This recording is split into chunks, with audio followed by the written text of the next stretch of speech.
Boa noite a todos. Eu sou a Winnie Bastos, sou professora do Cetros. Sejam todos muito bem-vindos ao nosso evento, ao nosso encontro, nosso webinar sobre sexualidade humana, relacionamentos em tempos de quarentena. Como nós, médicos, podemos instruir os nossos pacientes. A gente sabe que esse é um tema bastante importante, mas que especialmente nos últimos dias tem ganhado ainda mais relevância diante de toda essa questão que a gente está enfrentando de isolamento social, de quarentena. Então, a gente vai ter aqui um bate-papo super legal com duas especialistas que vão ajudar a gente nesse assunto. Mas antes de começar, eu gostaria de lhe fazer um convite. Se você ainda não conhece o Educa Cetros, o nosso blog, eu peço que você dê uma passadinha lá. Está super interessante também. Nós temos liberado conteúdo semanalmente, não só na área de ultrassonografia, mas também nas áreas clínicas. Então, passa lá, educa.cetros.com.br. Tenho certeza que vocês vão gostar. A gente está fazendo isso com muito carinho para vocês. E agora eu quero chamar o meu companheiro, meu colega, que vai me ajudar aqui, vai conduzir esse bate-papo junto comigo. Boa noite, Gabriel, tudo bem? Muito boa noite, doutora Winnie, muito boa noite você que está nos assistindo aí de casa. Sou o doutor Gabriel Azevedo, também sou um dos médicos da equipe Cetros e vou ajudar nesse nosso bate-bola, nessa nossa conversa aqui de hoje. Se você participou, gente, do nosso outro webinar, eu quero falar para você que esse webinar ele vai ter um jeitinho um pouco diferente. Na verdade, durante a semana, nós estivemos nas redes sociais, nós estivemos recebendo isso através do blog, perguntas que são pertinentes ao nosso tema, a sexualidade humana nessa época de quarentena. E hoje, as nossas palestrantes elas vão responder essas perguntas, né? Elas vão trazer ao vivo aqui um bate-papo falando sobre como nós, médicos, podemos instruir esses nossos pacientes em relação à sexualidade, né, da parte da ginecologia, ali, quem trabalha com isso, urologistas.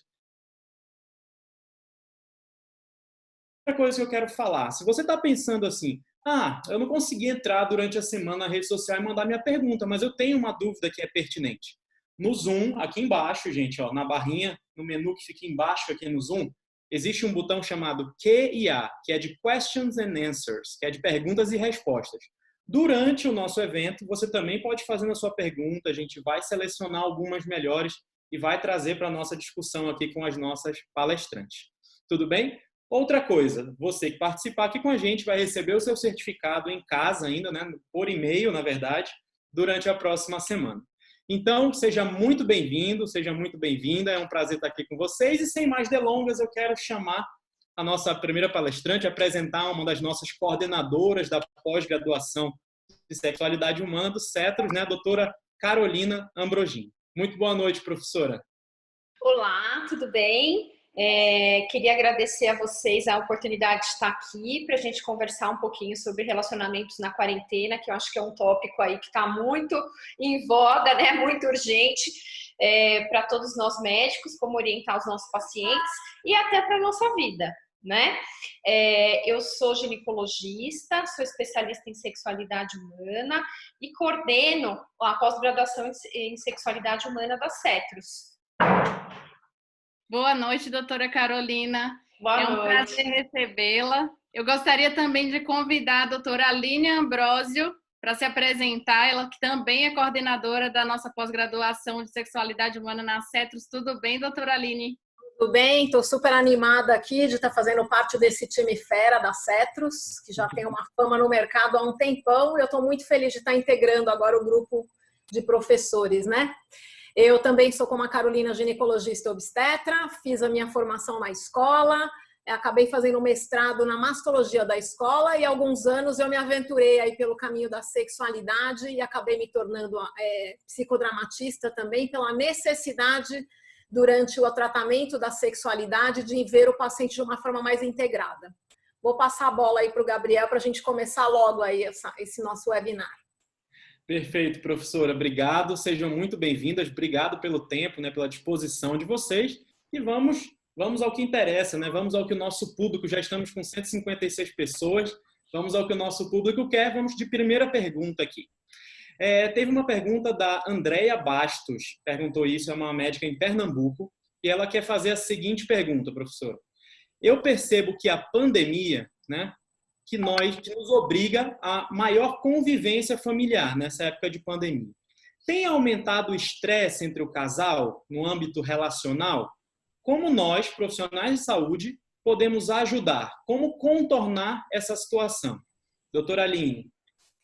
Bom, não só em questão de relacionamento sexual, mas no geral, qualquer nível de estresse pode piorar o relacionamento, né?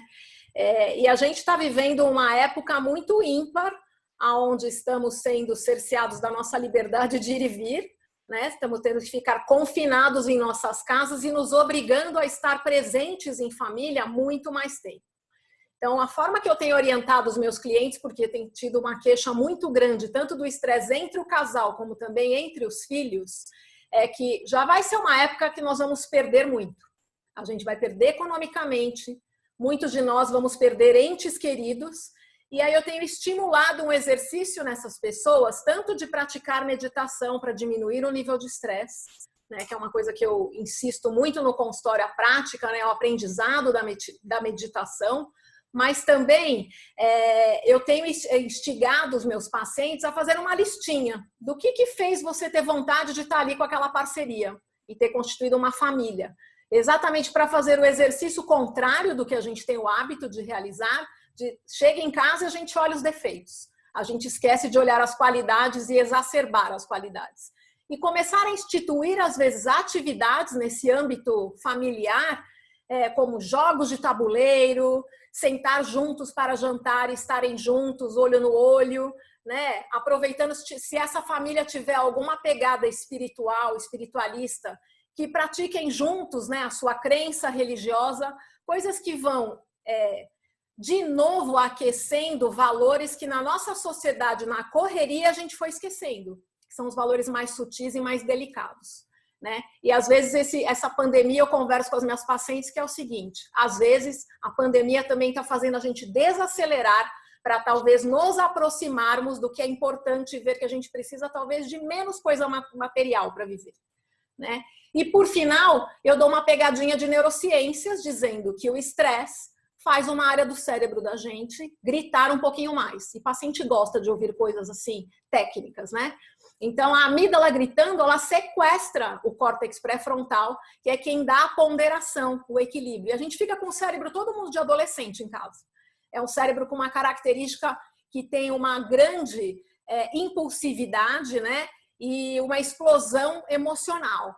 Então, para que todos respirem fundo, né? E ninguém tome nenhuma decisão em relação ao casamento ou tomar decisões muito radicais nessa época de alto estresse. Acho que é isso. Muito bem, doutora, muito esclarecedor, inclusive essa parte aí da fisiopatologia também, né, que envolve, que muitas vezes a gente não tem esse conhecimento. Obrigada.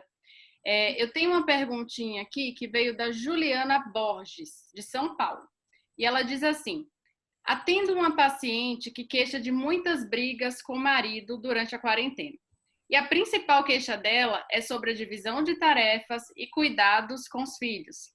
Então, ela pergunta como ela pode orientar essa paciente em relação a essa queixa. Queria saber se a doutora...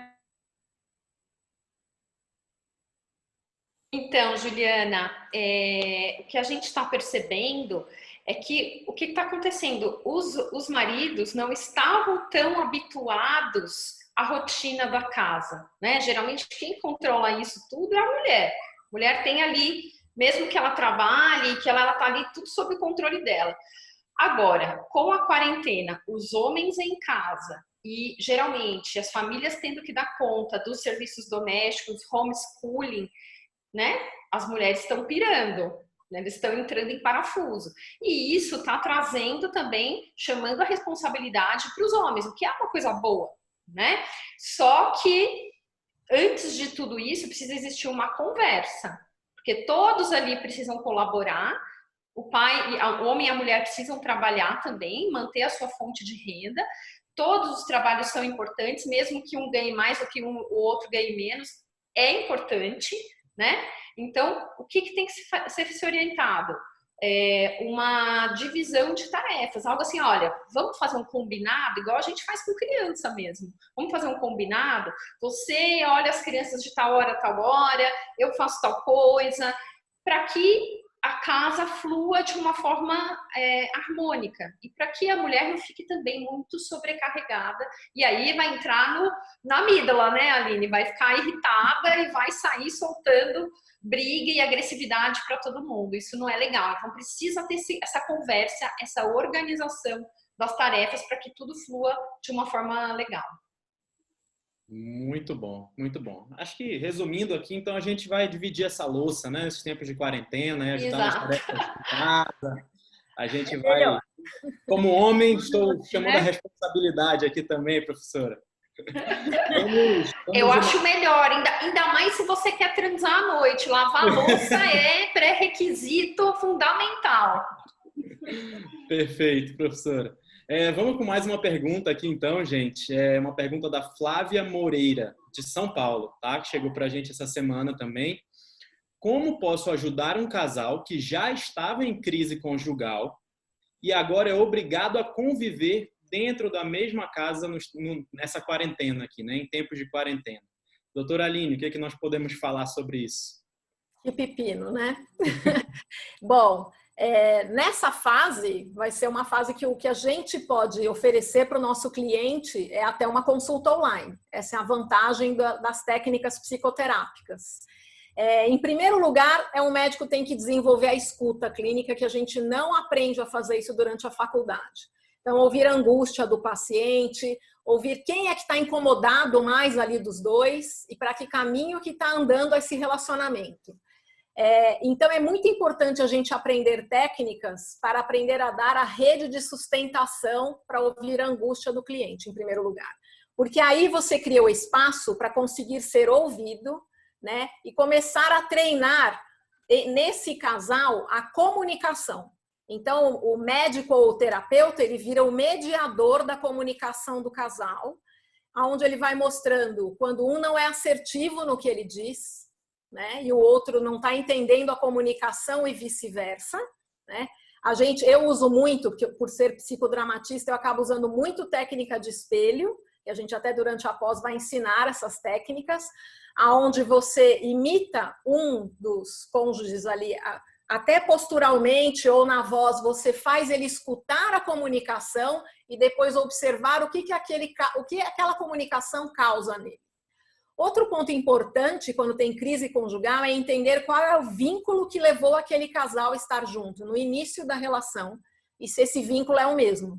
Porque o vínculo que pode ter juntado o casal é o vínculo de amor, né? Que pode ser ou atração sexual, ou eu achar que o meu parceiro é fofo, né? Afetivo, ou intelectual, eu acho ele muito inteligente, depois vai se construindo na relação o vínculo de amor real. Tem o vínculo de conveniência, que às vezes é conveniente estar com ele porque ele paga as minhas contas ou porque ele me traz aquela relação, alguma conveniência social, religiosa, política, ou é um vínculo compensatório, onde o outro está assumindo uma função ou de cuidar, ou de julgamento, ou de decisão nas funções onde eu deveria assumir essas funções. Então, o caminho sempre numa crise conjugal, e ainda mais em momentos de estresse que pioram, né? Piora o funcionamento, né, do nosso sistema nervoso central, a gente sabe muito isso através de vários estudos, realmente através da psicoterapia para tentar melhorar a comunicação. Tá? Eu acho que é isso. Quer complementar alguma coisa, Carol? Eu acho que é isso mesmo. E também lembrar que nesse momento, eu acho que evitar de tomar decisões, né? Apesar, assim, se um casal já está em crise, já está com problemas, ter que conviver juntos, isso acirra brigas. Então, evitar cada um, se for o caso, divide, ó, essa parte da casa é minha, essa outra parte é sua. Vamos ter momentos separados para a gente não ter que ficar olhando muito para a cara o tempo inteiro, né? Cada um ter o seu espaço, a sua privacidade, eu acho que isso ajuda muito, e ter alguns momentos de convivência em paz, pacífico, né? Porque agora não é hora de tomar decisão nenhuma. Eu acho que os dois estarem de cabeça fria. Uhum. Eu vi uma notícia que em Nova York parece que aumentou em 50% já a fila para tentar divorciar assim que acabar a pandemia. Acredito. Tentar diminuir esses números. É que uma situação tão comum, né? E assim, ninguém espera que vai, de repente, se ver diante de um isolamento social, de uma situação dessa que a gente vai que a gente está enfrentando. Então, a quantidade de casais que já vinham com esse problema e que agora tem que administrar isso durante, né, esse período, realmente, acho que eles vão precisar de bastante ajuda nossa. Mas vamos lá, vamos dar seguimento aqui. Chegou mais uma pergunta do Júlio Cavalcante, de Santa Catarina. E ele diz assim: como devo orientar os pacientes a respeito das relações sexuais durante a pandemia? Elas são permitidas? Podem transmitir o vírus? Como que a gente pode orientar e como que a gente pode ajudar o Júlio nessa questão, doutora Carolina? Então, Júlio, isso é muito importante a sua pergunta, porque a gente está no meio de uma pandemia e as pessoas realmente têm essa dúvida, né? Eu posso transar? Eu posso ter relação sexual com o meu marido? Enfim, se o seu parceiro ou sua parceira, os dois estão em confinamentos juntos, os dois podem sim ter relação.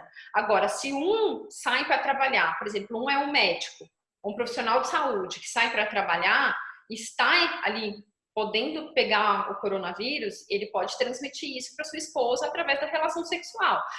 O vírus não é comprovado ainda que ele seja excretado pelas secreções vaginais ou pelo sêmen. Porém, dificilmente um casal não vai transar sem ter um contato mais íntimo, um beijo, né, que pode transmitir o coronavírus. Então, se esse outro profissional sai para trabalhar, eles não podem manter relação sexual, porque ele pode transmitir o vírus. A outra questão são de casais que estão separados fisicamente, né? Então de vez em quando eu posso ir lá dar um beijo na minha namorada? Não, né? Porque você pode correr o risco de transmitir. Essa sua namorada pode morar com familiares idosos, com uma mãe ou com o pai dela, que podem também pegar essa doença. Então aí os namorados vão ter que se virar aí no sexo virtual, né? Vão ter que ver artimanhas para manter o relacionamento quente e a proximidade, para que a pandemia não atrapalhe a intimidade entre eles. Agora, os solteiros estão lascados, né?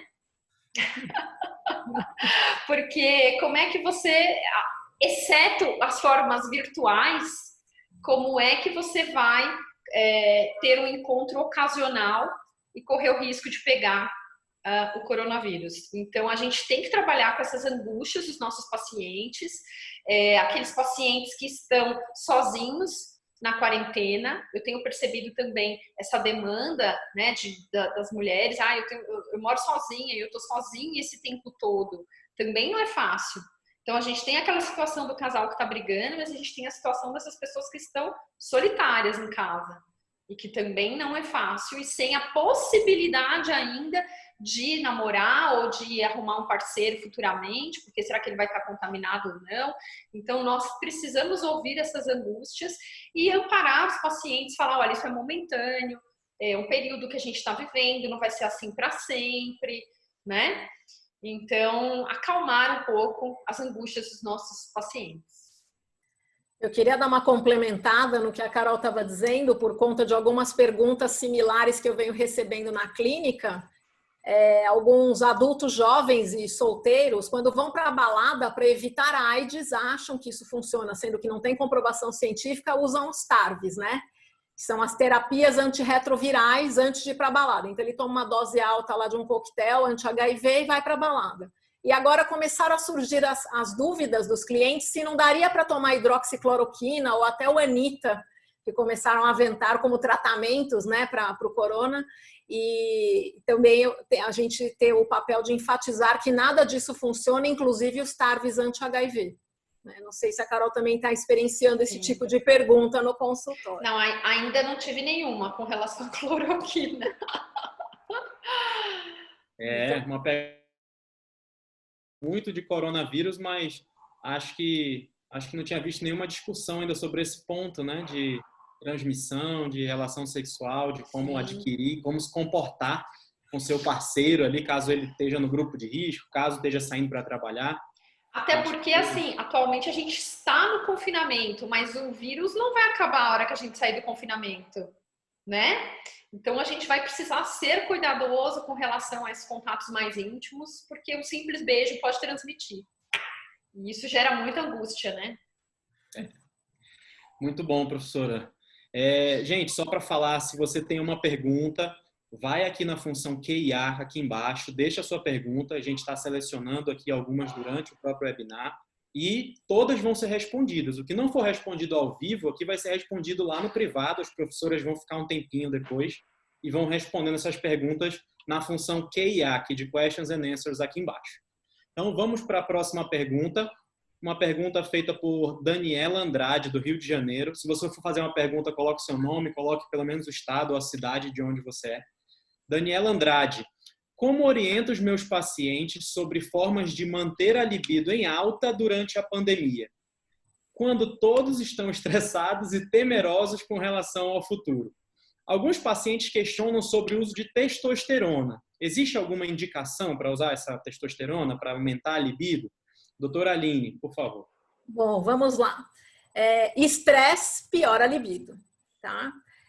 Como eu falei, estresse rouba energia da gente, tanto para ponderação quanto para qualquer atividade onde a gente tenha maior gasto de energia, como é o ato sexual. E para melhorar e sair da monotonia e melhorar a libido, a gente pode usar o artifício de fantasiar, porque fazer sexo a gente precisa ter criatividade.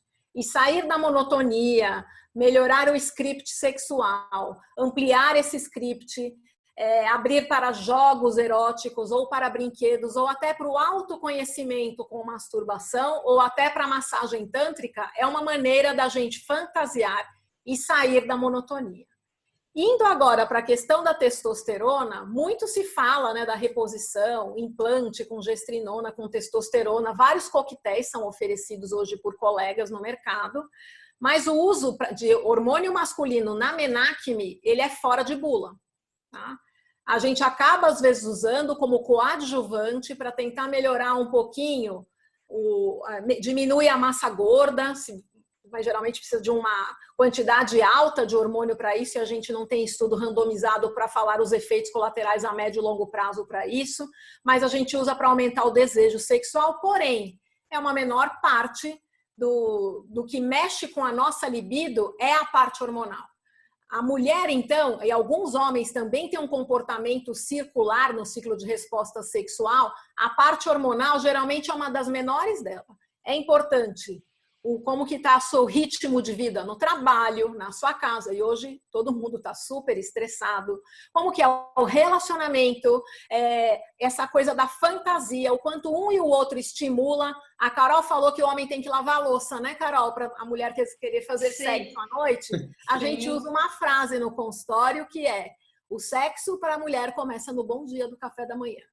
Então, também, se a mulher estiver se sentindo cuidada, valorizada, então os homens dividirem esse trabalho em casa, voltando lá para aquela pergunta que a Carol respondeu, isso também aumenta o engajamento à noite para a parceria que está mais ali na lida dentro de casa, para conseguir se engajar sexualmente à noite. Porque senão também, tão cansada, ninguém vai querer fazer sexo à noite. Olha para como fala, ui, quero dormir. Né? E essa época, assim... podem se fortalecer as parcerias do casal, né? É uma época em que um está ajudando muito o outro, se tudo está indo bem, e isso corrobora para um bom relacionamento sexual, né? Achar que, putz, meu parceiro é muito... Ele realmente é um parceiro. Isso é estimulante. E eu queria falar que, sim, concordo com a Aline, testosterona não é pílula mágica. Não é uma coisa, não é uma solução fácil, porque ela não funciona. Você pode tomar um caminhão de testosterona. Se o seu relacionamento não vai bem, não funciona. Né? Não é uma pílula mágica. Tanto que é comum, às vezes, pegarmos mulheres no climatério sem terapia hormonal. Se o relacionamento vai bem, a libido vai bem também. Então, certeza. O hormônio é a menor parte do que mexe no nosso desejo sexual. Eu concordo com a Carol também. Fora a segurança, né? Que a gente não tem essa segurança. Exatamente. Na pré-pausa, pelo menos, não tem. Importante a gente ter essa conversa, né, com nossos pacientes, porque a gente percebe que o que eles mais querem é a pílula mágica, né? É uma solução fácil para um problema que, na verdade, envolve uma série de outras questões. Então, trabalhar cada caso aí, às vezes a solução, na verdade, não está nisso, como vocês falaram, é uma questão muito maior, né? Eu acho que a gente vai ter, desculpa te interromper, uma oportunidade bem legal na nossa pós, de descobrir outras ferramentas para tratar as disfunções sexuais que não seja prescrever remédio. Porque muitas vezes parece que o médico, então eu preciso prescrever alguma coisa para essa queixa, né? Ele está muito acostumado a tratar, a prescrever remédios. E a gente tem uma série de outras terapias que a gente pode fazer para melhorar essa questão sexual, fora a prescrição de medicamentos que a gente sabe que tem hoje, para a mulher especificamente, tem um uso limitado. Para o homem tem mais indicações, né? E não só para as disfunções sexuais, né, Carol? Usar a nossa visão mais ampliada em relação ao impacto emocional até das doenças ginecológicas, uma paciente com endometriose, uma paciente com impacto após um câncer de mama. É importante o médico ter essa ferramenta de poder tratar as angústias, ter essa escuta, né? Vai ficar mesmo com uma reconstrução de mama, quanto que ela vai ter de medo de não se sentir mulher depois de uma histerectomia. A gente não tem esse treino durante a faculdade de medicina, isso a pós-graduação aqui em sexualidade vai dar esse treinamento, né, para os nossos alunos. Perfeito, doutora. Vamos seguir aqui com mais uma pergunta. A Maria Regina Silva, do Ceará, ela coloca assim: existem pacientes referindo que estão separadas fisicamente dos seus namorados. Como posso orientar aqueles que estão namorando quanto à sua vida sexual, de forma que eles não percam a intimidade? Como que a gente pode ajudar nesses casos, doutora Aline? Essa pergunta parece até um pouquinho redundante, até porque a Carol já acabou respondendo um pouco, mas primeiro a gente precisa entender a dinâmica desse casal, com quem eles moram. Eles moram sozinhos ou cada um mora com a sua família? Eles são grupos de risco, têm asma, doença pré-existente, hipertensão, diabetes, que eles se colocariam maior em risco? Qual é o ritmo de vida do trabalho dessas pessoas? Eles estão em isolamento social exclusivo ou estão tendo que sair para trabalhar, tendo contato com outras pessoas? Porque tem aquele período de incubação longo, né? E aí você sai, tem um relacionamento, volta para casa, daqui a 5 dias sua parceria está doente, você voltou para casa trazendo a doença, podendo transmitir às vezes para o teu pai, para tua mãe, por pessoas que o curso da doença pode ser um pouco mais complicado.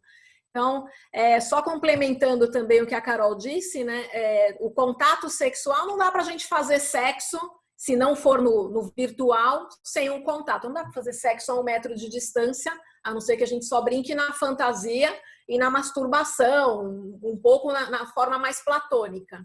Mas o que a gente tem orientado nas situações, realmente, quando os dois têm um risco maior de transmissão para as pessoas aonde eles moram, é que se recorra a sexo virtual com todo o cuidado, né, da imagem para não cair na rede, ter o cuidado de não aparecer o rosto, né, e fazer os jogos eróticos, ou com a pornografia mesmo, a masturbação, ou até usando as redes sociais, mas com bastante cuidado para não ter vazamento de imagem. Tá? Eu acho que os casais vão se reinventar, e isso é bom, né, porque tudo isso estimula a fantasia, estimula peraí que eu vou bolar uma coisa diferente hoje, vou pesquisar uma coisa diferente para te estimular.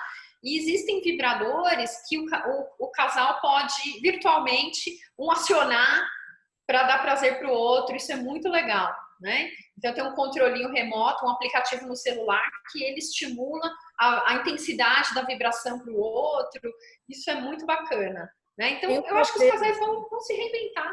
Né? Tem também aqueles moldes de cyber skin, né, que parece pele também, que pode ser uma saída nesse momento. Né? Tanto as bonecas quanto as partes corporais, que dá para brincar com isso também, para ir descarregando um pouquinho dessa energia, né, através do ato. Essa é bom porque o sexo ele libera muita endorfina e relaxa, né? Tá todo mundo estressado, então precisando relaxar. Perfeito, professoras. Só lembrando até aqui que eu vi uma matéria, talvez quem está acompanhando a gente aqui também tenha visto, que saiu no Fantástico, acho que foi nesse domingo passado agora, de um casal que começou a namorar, né? Falando sobre essa mudança de comportamento. Eles começaram a namorar durante a quarentena. Ele via ela fazendo exercício no telhado assim do prédio do lado, numa varanda. E aí ele mandou um drone com um recadinho para ela. Nossa, Depois criativo. eles saíram na rua e ele dentro de uma bola daquelas plásticas de transparentes assim, e eles passeando ele dentro da bola isolado e ela do lado de fora ali. Então acho que essa mudança de comportamento, ela realmente está acontecendo, né? E vai continuar acontecendo. Gente, agora eu quero aqui compartilhar com vocês a minha tela.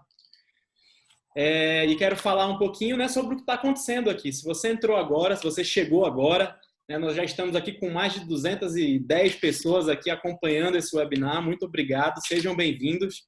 Se você chegou agora, seja muito, muito bem-vindo.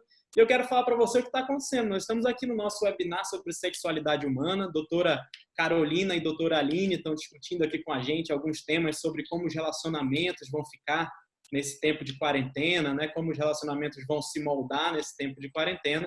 E se você chegou, seja muito bem-vindo.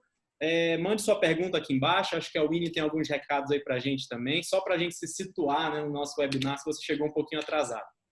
Isso aí, Gabriel. Então, se você tiver alguma pergunta, pode deixar aqui embaixo no QIA, na barra de ferramentas tem aí QIA, Question and Answers.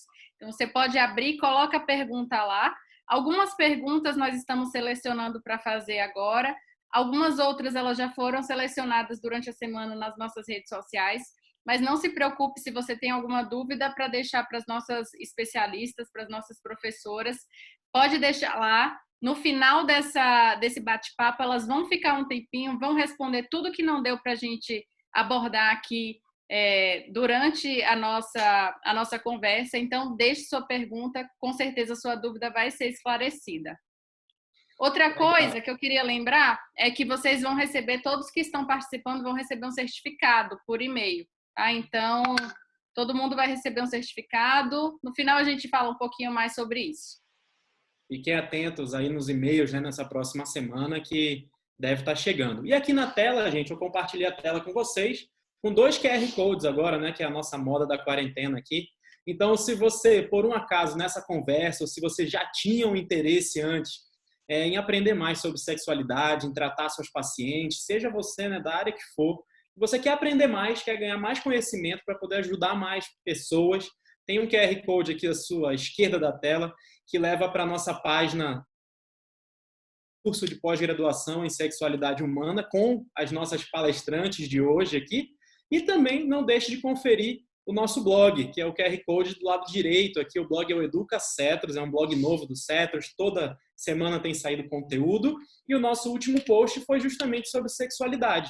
Doutora Aline e doutora Carolina falando sobre patologias ginecológicas e como elas interferem na sexualidade do paciente. Então, tem 2 aulinhas lá bem legais. Não deixe de conferir, tudo bem?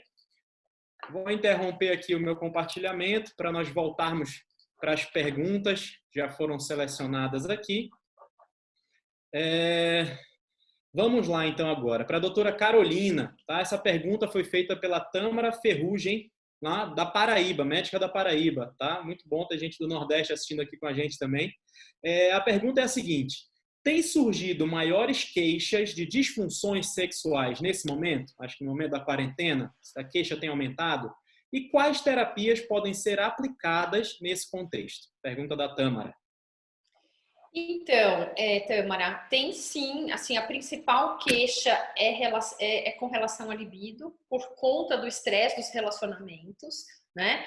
Então, muitas vezes o casal convivendo junto, isso vai gerando os atritos. E também tem aquela coisa da hiperconvivência, né? De você não ter um espaço só seu, de você não ter um momento sozinha, de você ter que compartilhar todo o seu dia com alguém. Isso, às vezes, afasta. Então, sim, tem surgido mais disfunções sexuais. E a gente, nesse momento, tem a ferramenta virtual, né? Que a gente pode fazer a terapia sexual online. Infelizmente, agora, não podemos fazer outras coisas como laser terapia, que às vezes tem algumas indicações de sexualidade, a própria fisioterapia, tratamentos mais físicos mesmo, com o advento da quarentena a gente não consegue fazer. Mas a terapia é uma grande ferramenta, então é o que dá para fazer no momento, né? E eu acho que com a liberdade agora da telemedicina, tranquilamente dá para se fazer a terapia sexual. Eu queria complementar que as disfunções sexuais elas podem ser desencadeadas ou até podem ser exacerbadas pelo estresse, pelas síndromes ansiosas e pela depressão. Então, precisa se definir, né, qual é o tipo de disfunção sexual que aquele cliente está apresentando ali na tua frente. E mesmo que a causa seja orgânica, a perpetuação da disfunção vai fazer com que esse cliente desenvolva também um quadro psicogênico, né? Então, as coisas começam a se somar. Mas, nesse momento, como a Carolina falou, o uso das energias para as questões das dores, né, na relação vaginal por falta de lubrificação, ou para as incontinências urinárias e as incontinências ao coito, isso a gente está um pouco restrito. No curso, né, a gente vai ter módulo teórico-prático até, né, Carol? Sobre a radiofrequência, né, e a laser terapia, a fisioterapia do assoalho pélvico, mas no momento agora da pandemia a gente fica muito no suporte, ou da medicação, se for possível medicar o cliente, ou até realmente da terapia online. Então, por hora é isso. E eu volto a falar da meditação, que foi a minha primeira explanação aqui. Meditação é uma das grandes ferramentas para tratamento de disfunção sexual. A gente usa a técnica do mindfulness. Inclusive, a gente vai ter aí quase 6 meses de treinamento dos nossos pós-graduandos para aprenderem a meditar e aprenderem a ensinar o cliente a praticar a técnica de meditação. Já tem um monte de estudos, sai pelo menos uns 30 estudos por mês de meditação, né? Para várias doenças, e em sexualidade é uma das grandes armas que a gente tem para a melhoria da resposta sexual. Perfeito, doutora. E é interessante ver a quantidade de opções, né, que a gente tem para abordar esses pacientes, não só agora na quarentena, mas ao longo de todo o período aí. E às vezes a gente não sabe, né? Às vezes o clínico ele não faz nem ideia do tanto de coisa que a gente pode lançar a mão para tratar. Mas muito bom. Vamos dar seguimento aqui. Chegou mais uma pergunta do Túlio Andrade, do Pará. Ele fala assim: como dar continuidade a uma terapia sexual durante a quarentena? E aí ele exemplifica: tem uma paciente em tratamento para vaginismo. O que posso orientar? Como conduzir? Doutora Carolina, pode ajudar? Sim, então é muito importante manter o vínculo com esse paciente que você está tratando, porque às vezes ficar semanas afastadas, né, principalmente num caso como o dele, como o de vaginismo, pode fazer com que o paciente ele retroativa no seu tratamento, ele dê uma desacelerada e aí eles entram. Os pacientes costumam entrar num looping assim, de novo, não tô dando conta, de novo. E às vezes todo um trabalho é perdido. Então é importante ele manter o vínculo, seja por um vínculo de telemedicina, toda semana, incentivando o paciente a fazer exercícios. A gente trabalha muito com exercícios na terapia sexual e, inclusive, no tratamento do vaginismo, a paciente precisa fazer exercícios. Então, é importante ele manter esse vínculo, conversando com o paciente, fez exercício, está conseguindo fazer, não, está encontrando tal dificuldade. Então, vamos lá, vamos trabalhar essa dificuldade, mas que ele mantenha esse vínculo. Porque senão o paciente também, ele fica desassistido e aí entra num looping ruim de voltar a ter a disfunção. E uma disfunção sexual atrapalha muito a vida de uma pessoa, né? Ele atrapalha todas as outras áreas, principalmente o relacionamento, né? Então, é super importante manter esse vínculo. Acho que, como qualquer tratamento crônico ali, né, que a pessoa vem fazendo, eu acho que tem que ser mantido durante essa quarentena para não ter perda, né? Não evoluir em tudo que já foi feito até o momento ali. Exatamente, o paciente ele precisa desse suporte, porque ele está angustiado, né? E além de ter a angústia da própria disfunção, tem a angústia da pandemia. Então, a gente precisa manter esse cuidado, né? Ótimo, professora, obrigado. Foi legal, teve uma pergunta de um homem, né? Acho que tem mais uma pergunta de um homem aqui, acho que os nossos médicos aí participando com a gente também, que bom. Pergunta do Márcio Albuquerque, da Bahia, para a doutora Aline, aqui é a próxima, né, a responder. Os homens têm procurado ajuda neste momento? Quais as queixas mais frequentes e o que eu posso oferecer para ajudá-los? Pergunta do Márcio. Bom, Márcio, graças a Deus os homens estão procurando ajuda, que tem alguns estudos mostrando que os homens levam em média 7 anos para procurar ajuda em questões relacionadas à sexualidade. Uma demanda bem interessante que a gente, como ginecologista, tem no consultório é a queixa das esposas relatarem que os maridos estão com baixo desejo. Tá? Bom, mas em relação às queixas masculinas, continua sendo a mais frequente a disfunção erétil. A gente sabe que 52% dos homens acima dos 40 anos podem ter disfunção erétil. E a segunda queixa mais frequente é a ejaculação precoce ou a ejaculação retardada. A precoce fazendo 20% a 30% mais ou menos de prevalência na população. Tá? Isso é estatística americana. Como a gente pode ajudar?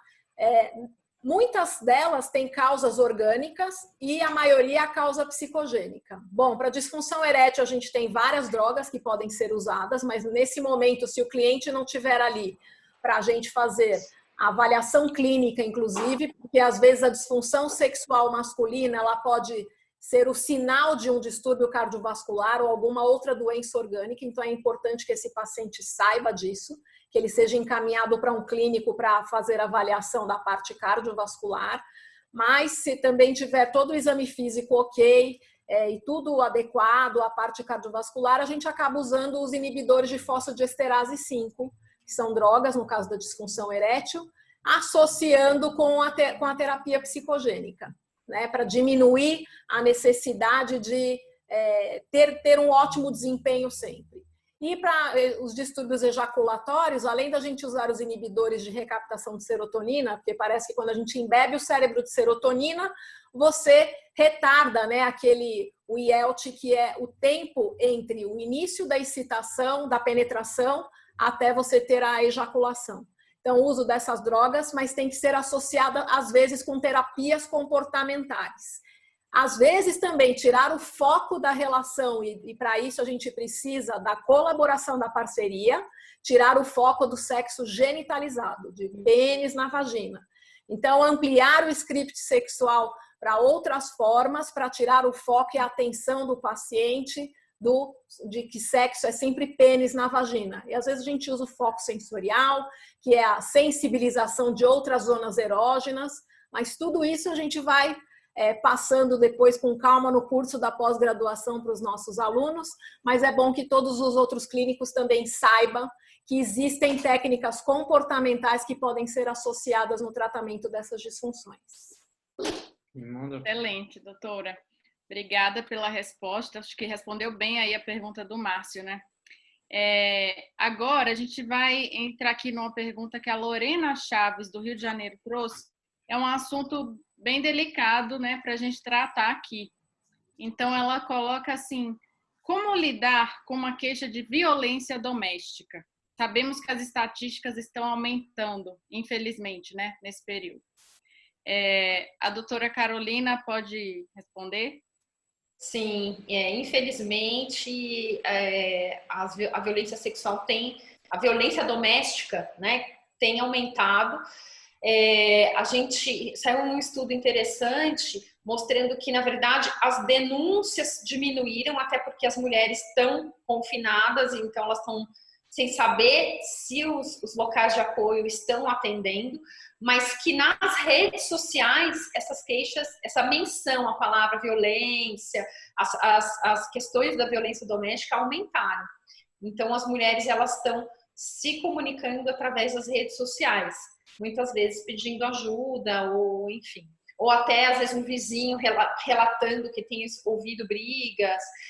Então, muitas vezes também é para o médico, que é a pessoa de confiança daquela mulher, que ela vai ter a coragem de falar, olha, tô apanhando meu marido, tá tendo muita violência, muita briga. E existem diversos tipos de violência, tá? Não só a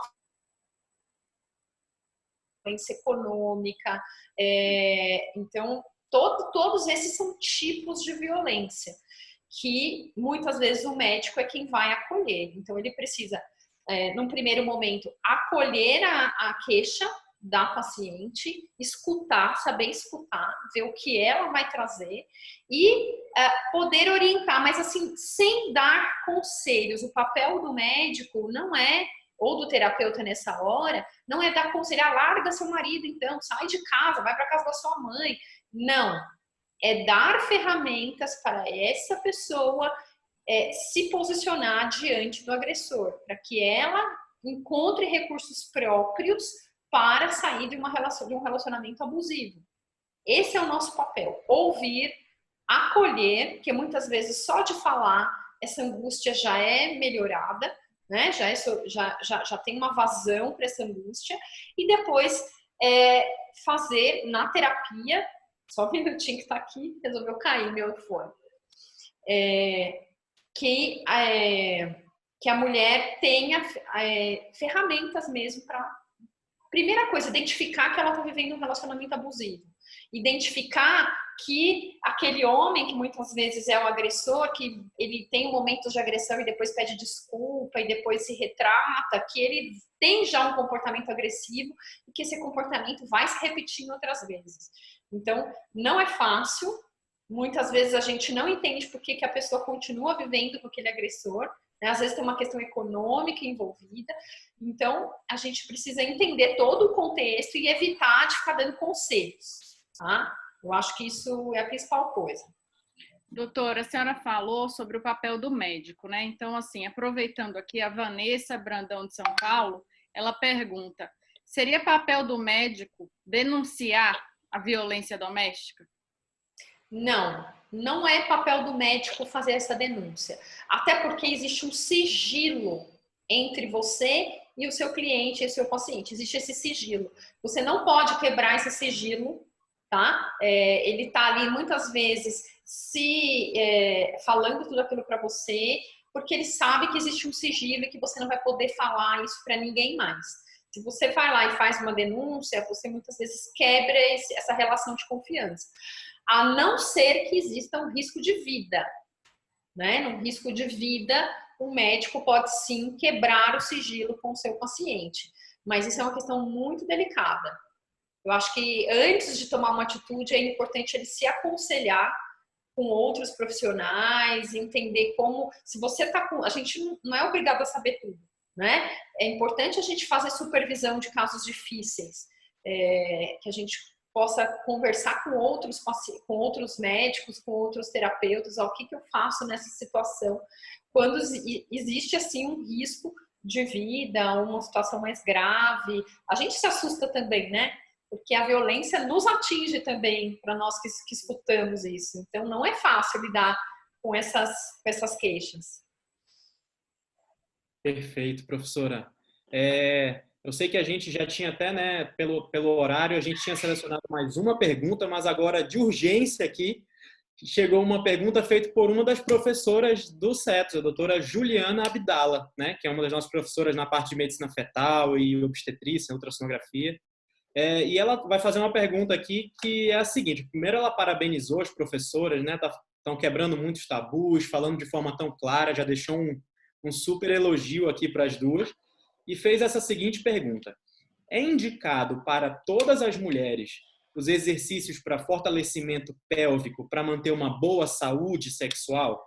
E a partir de qual idade isso aí estaria indicado? Foi uma pergunta, não teve como não encaixar aqui. Eu já tinha até recebido a nossa última que chegou por aqui pelo Q&A, mas tivemos que encaixar a doutora Juliana com uma pergunta muito boa aqui. Eu vou deixar aberto para as duas, né? Tanto para a doutora Carolina quanto para a doutora Aline, se quiserem comentar em relação aos exercícios de fortalecimento do assoalho pélvico ali. Posso começar, Carol? Pode Vamos sim. por ordem alfabética. Então, a mulher começa a perder massa muscular, pelo menos uns 2% ao ano, a partir de 40 anos de idade. Então, da mesma forma que a gente faz atividade física para manter a massa magra com os nossos personagens, queridos personagens, é interessante que a gente mantenha também a saúde muscular da região genital. Inclusive porque quando a gente faz exercício errado. Ninguém ensina a gente a fazer um abdominal e contrair a vagina e puxá-la para cima. A gente faz tudo para baixo. A gente agacha e o útero e a bexiga vão lá para baixo junto. Ninguém aprende com o personal na academia que a hora que você faz um agachamento, você tem que contrair a vagina e sugar para cima. Então, além de manter a massa muscular, isso aumenta a sua autoestima. Mexe, né, com a parte da sensualidade. Então, às vezes, a gente indica isso até para pacientes mais jovens, ou até para as meninas. Eu, no consultório, tenho o hábito de ensinar para as meninas como que se faz a masturbação. A gente usa os moldes, usa os modelos, mostra como é o clitóris, porque o autoconhecimento também vai evitar um engajamento sexual muito precoce só pela pressão do grupo. Uma coisa que eu escuto muito no consultório é: tia, tomar dedada perde a virgindade? É a coisa que eu mais escuto das adolescentes. E o tomar dedada é vir o menino colocar o dedo na vagina dela sem nenhuma recompensa física nem emocional para ela. Geralmente elas me respondem que faço isso porque o grupo faz. É uma sensação de ter que pertencer ao grupo, que é uma característica do cérebro do adolescente também. E nas gestantes a gente acaba usando bastante também a terapia do assoalho pélvico para que não tenha o aumento de disfunção sexual nem de incontinência urinária no pós-parto. Aí eu vou deixar a Carol complementar aí também a parte da fertilidade. Então, eu tenho na minha vida profissional contato com diversas fisioterapeutas, né? Eu acho que o trabalho em sexualidade ele é muito rico porque ele é multiprofissional. Eu aprendi muito com elas e elas vão estar no nosso curso também ensinando os alunos. Isso é bem legal. A gente não vai só ter aula teórica, a gente vai ter aula prática também com elas. E o que é importante? Cada mulher tem um assoalho pélvico diferente. Então, a gente não pode prescrever o mesmo exercício para todas as mulheres, porque elas têm diferentes forças, diferentes histórias, diferentes partos, enfim. Então, esses exercícios, eles são muito benéficos, eles promovem autoconhecimento, eles melhoram a vida sexual, porque imagina, uma vagina hipertrofiada sente muito mais o pênis, né? Isso é o músculo ali, né, da vagina hipertrofiada, dá mais sensação, é mais gostoso.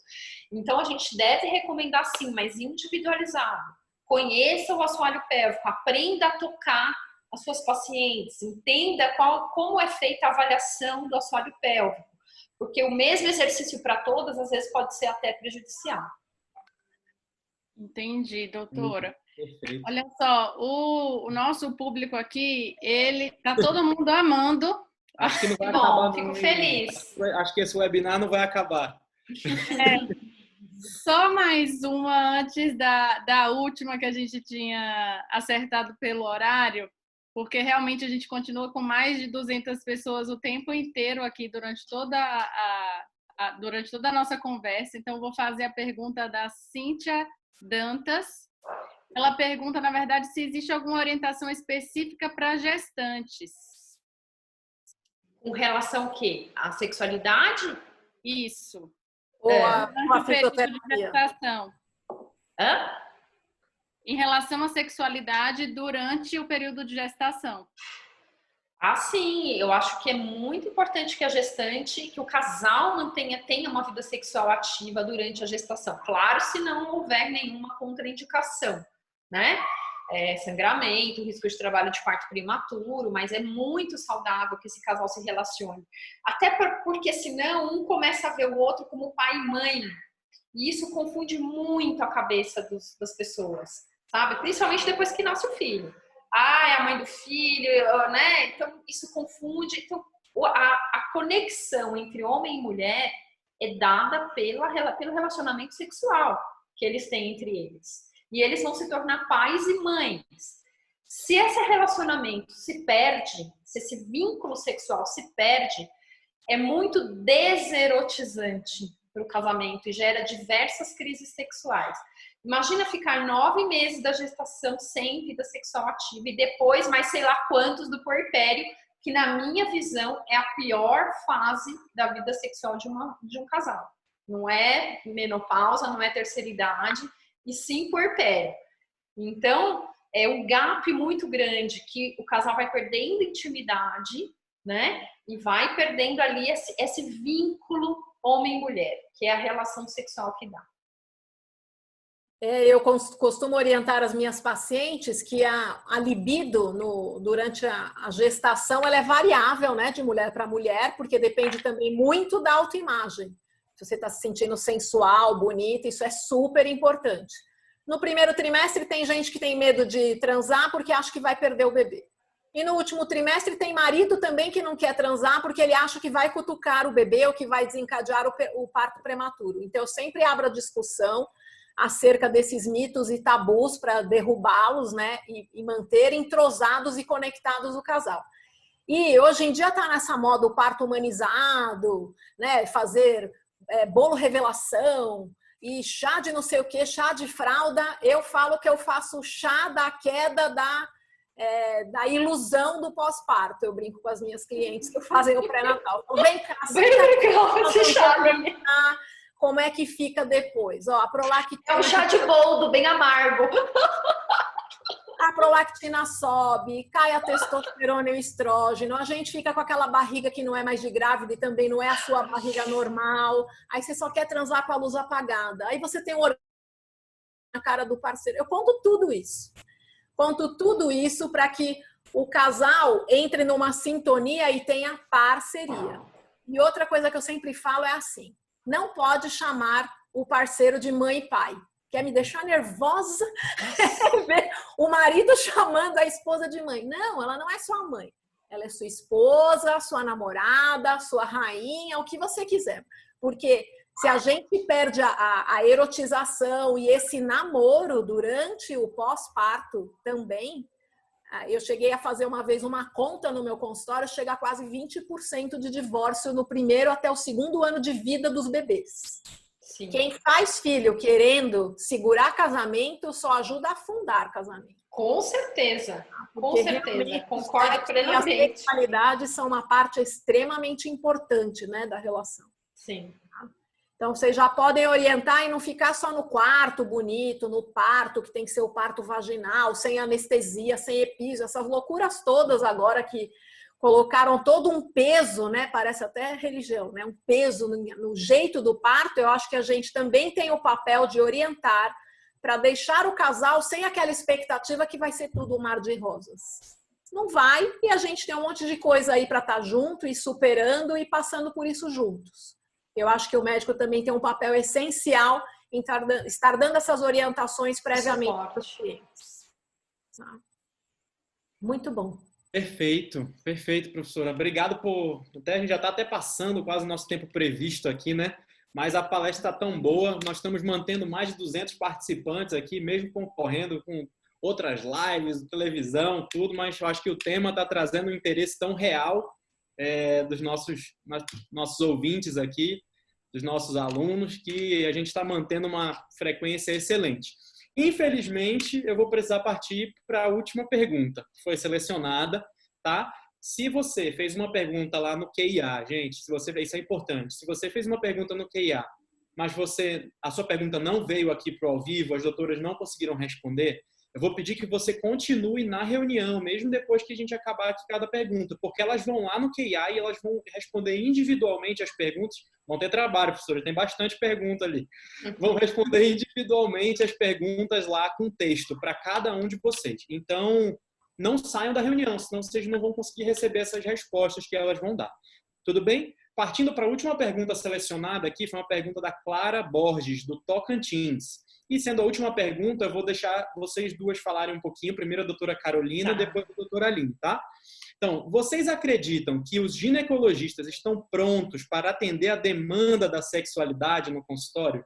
A residência médica está preparando o ginecologista, o urologista, o clínico geral, por que não, né? Para essa abordagem? A pergunta da Clara foi uma pergunta muito boa.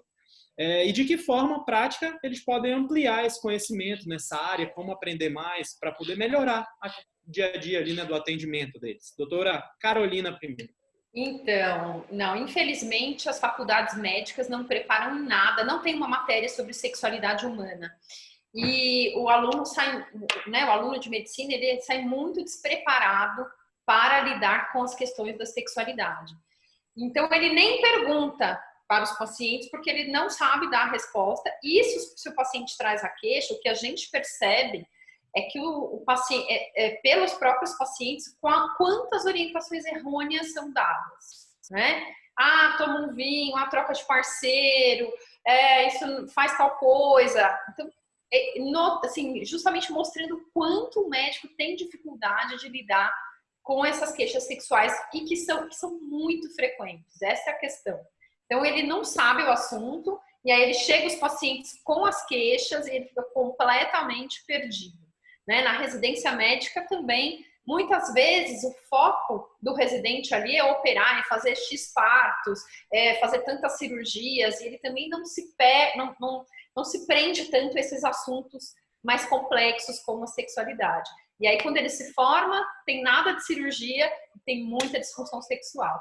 Então, o intuito da nossa pós-graduação é dar todas essas ferramentas para que os alunos eles se sintam devidamente preparados para tratar as queixas sexuais. E também eu preciso lembrar das questões de gênero, né, que estão muito comuns hoje, como atender um transexual, como lidar com essas angústias de mudança de sexo, tudo isso está muito em voga hoje e o médico não tem jeito, ele vai precisar fazer um curso para estar preparado.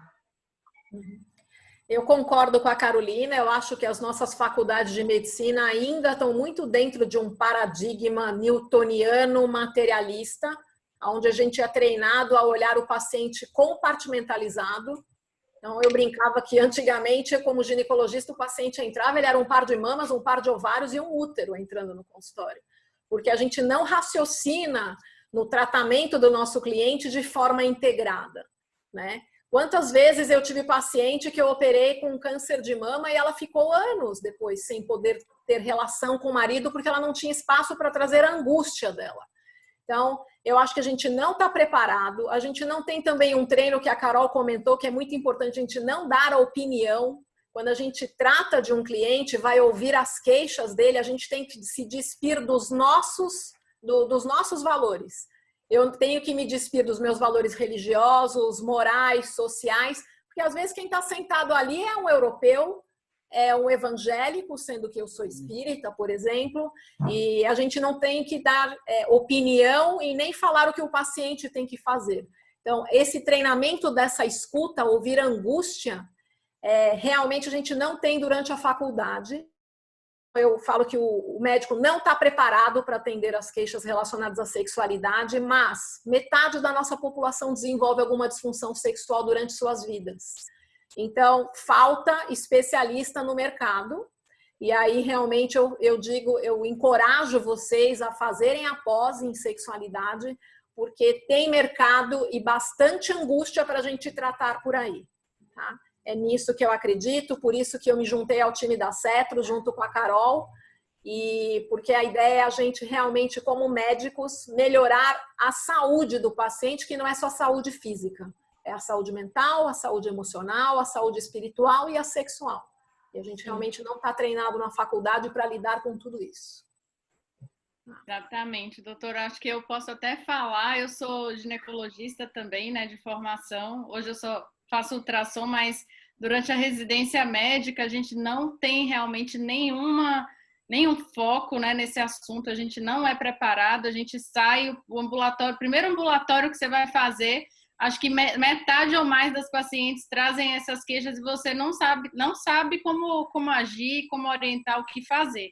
Então, assim, muito boa a nossa conversa. Infelizmente, pelo tempo, a gente não consegue ficar aqui mais, né? Dava para passar a noite toda conversando, mas não dá. Dá muito pano para manga. E eu queria pedir as palavras, as considerações finais da doutora Carolina para os nossos colegas que estão nos assistindo. Eu agradeço muito a atenção de vocês. Como vocês puderam ver, o tema de sexualidade é um tema apaixonante e eu sou apaixonada por esse assunto. Eu acho que quando a gente melhora a vida sexual de uma pessoa, essa pessoa te agradece tanto, ela te traz tantas recompensas, né? É tão gostoso trabalhar com sexualidade que eu acho que é muito legal. O assunto não acaba. A gente poderia ficar aqui a noite toda conversando mesmo sobre isso, porque não acaba. Então, eu queria muito agradecer a opinião de vocês, as perguntas e todo esse debate que a gente pôde fazer. A gente está passando por um período muito difícil, que a humanidade nunca passou antes, e que nós possamos todos nos ajudar, né? Nós médicos, nos ajudarmos aí com informações e ajudarmos nossos pacientes também, que estão num grande sofrimento. Muito bom, professora. E é engraçado que a gente está aprendendo, mas parece realmente que a gente está conversando aqui, né? Vai fluindo tanto e a gente não vê nem o tempo passar aqui. Vai é um assunto muito interessante e todo mundo, né? Faz parte da vida de todo mundo, então é sempre bom saber mais. Assim, os elogios foram os mais diversos possíveis aqui no bate-papo, tá? Parabéns, excelente o conteúdo, tô amando isso aqui, é muito conhecimento, muito bom. São de várias pessoas falando, eu já tô querendo entrar na pós, várias pessoas fazendo comentários, muito bom. Vou pegar os dados para entrar em contato e ser aluna de vocês. Várias pessoas mandando muitos elogios no grupo. E realmente acho que foi uma hora muito boa aqui e quero deixar o espaço agora das considerações da doutora Aline. Então, eu estou muito feliz mais uma vez de ter estado aqui com vocês essa noite. Eu digo que quem tiver interessado em fazer a pós, se prepare e venha, que vai ser recebido com muito carinho. A pós, ela não só prepara você para atender os pacientes, mas também vai ser um período de muito autoconhecimento. Porque quando a gente começa a se deparar com a dor do outro, muitas vezes a gente se identifica, muitas vezes a gente se vê no papel pai e mãe, se vê no papel mulher, profissional. Então, realmente, eu acho que é enriquecedor estudar sexualidade, tanto no atendimento como profissional, quanto para a evolução própria da gente como ser humano. Então, quem tiver interessado, a gente vai receber com muito carinho aqui na pós. Doutoras, muito obrigada. Muito obrigada a vocês que ficaram com a gente até agora, durante 1h10 de conversa. Foram mais de 200 pessoas e que ficaram ali, realmente não saíram e entraram. A gente teve uma frequência o tempo todo muito estável. Quero lembrar você que se você fez pergunta no QIA, as doutoras elas vão ficar mais um tempinho, vão responder as suas perguntas, então não saia ainda da nossa reunião, do nosso webinar, porque aí você vai conseguir ver a sua resposta. Lembrar também que vocês vão receber um certificado por e-mail, junto com esse certificado vai um link para uma rápida avaliação do nosso evento, para que você possa nos ajudar, deixar suas sugestões, os seus comentários, e fazer uma avaliação breve para que a gente possa melhorar cada vez mais, trazer cada vez mais conteúdo, informação de uma forma agradável e que contribua aí para você. Então, obrigado a todos. Muito bom domingo, uma excelente semana para vocês e até a próxima. Até a próxima. Obrigado, Ine. Mais uma vez, obrigado, professora. Realmente foi muito, muito bom essa hora que a gente teve. Gente, se você gostou, né, de 1 hora aqui com as duas, né, com os nossos palestrantes, imagino que é uma pós-graduação. Então, mais uma vez, eu estou deixando o QR Code aqui, que leva para a página, que fala um pouquinho mais nessa parte mais técnica. Você também consegue contatos para, caso você tenha interesse em dar continuidade nessa carreira na sexualidade. E também vou deixar aqui um QR Code do nosso blog. Mais uma vez, lembrando que tem uma aula das professoras lá no blog, se você quiser um pouquinho mais de conteúdo aí. Patologias ginecológicas e sexualidade já está à disposição, aberto, é só entrar lá e assistir, que é um conteúdo muito bom. Obrigado por você ter ficado até agora. Quem fez pergunta no QIA não sai, elas vão responder todas. Eu vi que está piscando aqui o laranjinha aqui embaixo do Zoom. Muito obrigado a todos vocês que ficaram até esse horário. Espero que tenha sido muito proveitoso, com certeza foi. E até a próxima.